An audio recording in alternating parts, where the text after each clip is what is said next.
Darbhanga radio station बहुत पुराना radio station है, जहां प्रसारण चलता रहा है और ख़ास करके मिथिलांचल के जो लोग हैं उनकी अभिव्यक्ति का यह प्रमुख केंद्र रहा है।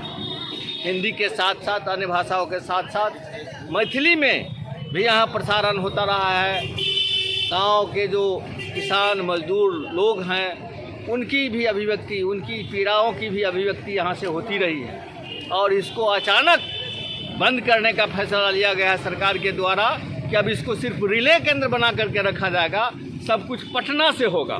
तो जब पटना से ही सब कुछ होगा तो कार्यक्रम तय वहीं से होगा, यहाँ के लोगों का कुछ नहीं चलेगा। तो मिथिलांचल की जनता का क्या होगा, यहाँ की जनाकांक्षा और जन अभिव्यक्ति का क्या होगा।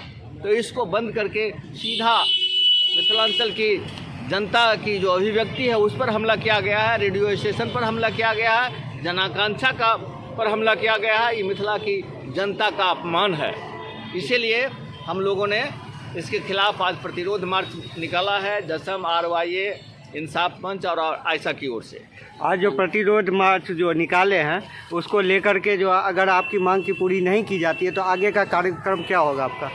आगे लगातार कार्यक्रम चलेगा।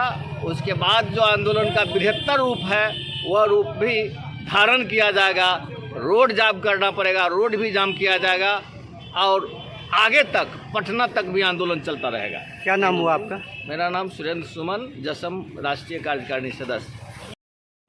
भाकपा माले का जन संगठन आयशा RYA जन संस्कृति मनोरंजन और इंसाफ मंच के द्वारा दरभंगा में हम लोग प्रतिरोध मार्च निकाले हैं। मिर्जापुर से भगवान झा चौक होते हुए आकाशवाणी केंद्र पर पहुंचे हैं। आप जानते हैं कि कुछ दिन पहले केंद्र सरकार के जो मंत्री है अश्विनी वैष्णव ने कहा और नोटिफिकेशन किया कि आकाशवाणी दरभंगा से जो प्रसारण हो रहा था वो अब न हो करके वो पटना के नीचे का केंद्र होगा, रिले केंद्र होगा। इसके खिलाफ आज हम लोग का ये प्रतिवाद है। आपको बता दें कि अश्विनी वैष्णव जिस विभाग के मंत्री रहे हैं, इससे पहले वो रेल के विभाग के मंत्री थे और रेल का जो दुर्दशा था, हालांकि रेल का दुर्दशा आज भी है, फिर उनके कार्यकाल में जो रेल का दुर्दशा हुआ वो जगजाहिर है। वो जिस भी विभाग में उनको रखा जाता है उस विभाग को ख़त्म करने के लिए, बर्बाद करने कर उसको निजीकरण करने के लिए किया जाता है। आप देखिए कि आज आकाशवाणी जो मिथिलांचल का एक कहिए कि रेडियो के माध्यम से गरीब तक योजना पहुंचाने की बात हो, कार्यक्रम पहुंचाने की बात हो, न्यूज़ पहुंचाने की बात हो, गरीबों को सुलभ सूचना प्राप्त हो, इसका केंद्र दरभंगा आकाशवाणी था।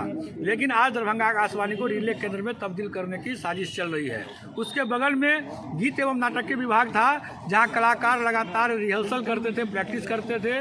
वहीं से कहिए कि गांव आंगन से लेकर तमाम जो कार्यक्रम मिथिलांचल स्तर के थे वो प्रसारित हो रहे थे, वो भी आज बंद होने के कगार पर है। तो बहुत ही सोची समझी साजिश के तहत केंद्र की जो मोदी सरकार है वो लगातार जो स्वायत्त संस्था है, अभिव्यक्ति की स्वतंत्रता की जो संस्था है उसको बंद कर रही है। और उसी कड़ी में आज दरभंगा आकाशवाणी का नंबर आया है जिसको बंद करने की साजिश है और उसका पहला प्रावधान है कि उसको रिले केंद्र बनाया जा रहा है। और यहाँ की जो आकाशवाणी की जो अपनी संपत्ति है उसको कहीं न कहीं बेच देने की साजिश केंद्र की मोदी सरकार की है, जिसके खिलाफ मिथिलांचल का छात्र, नौजवान, मजदूर, किसान, जन संस्कृति से जुड़े जो लोग हैं वो निश्चित रूप से आंदोलन के लिए सड़क पर आ गए हैं। यदि इसको जल्द से जल्द वापस नहीं लिया जाता है तो दरभंगा से लेकर दिल्ली तक इस सवाल पर आंदोलन होगा। सदन से लेकर के विधानसभा से लेकर संसद तक इसके सवाल पर हम लोग आंदोलन करेंगे और निश्चित रूप से आकाशवाणी का जो अधिकार है, जो स्वायत्तता है, वो हम बचाने तक ये लड़ाई को जारी रखेंगे। क्या नाम है?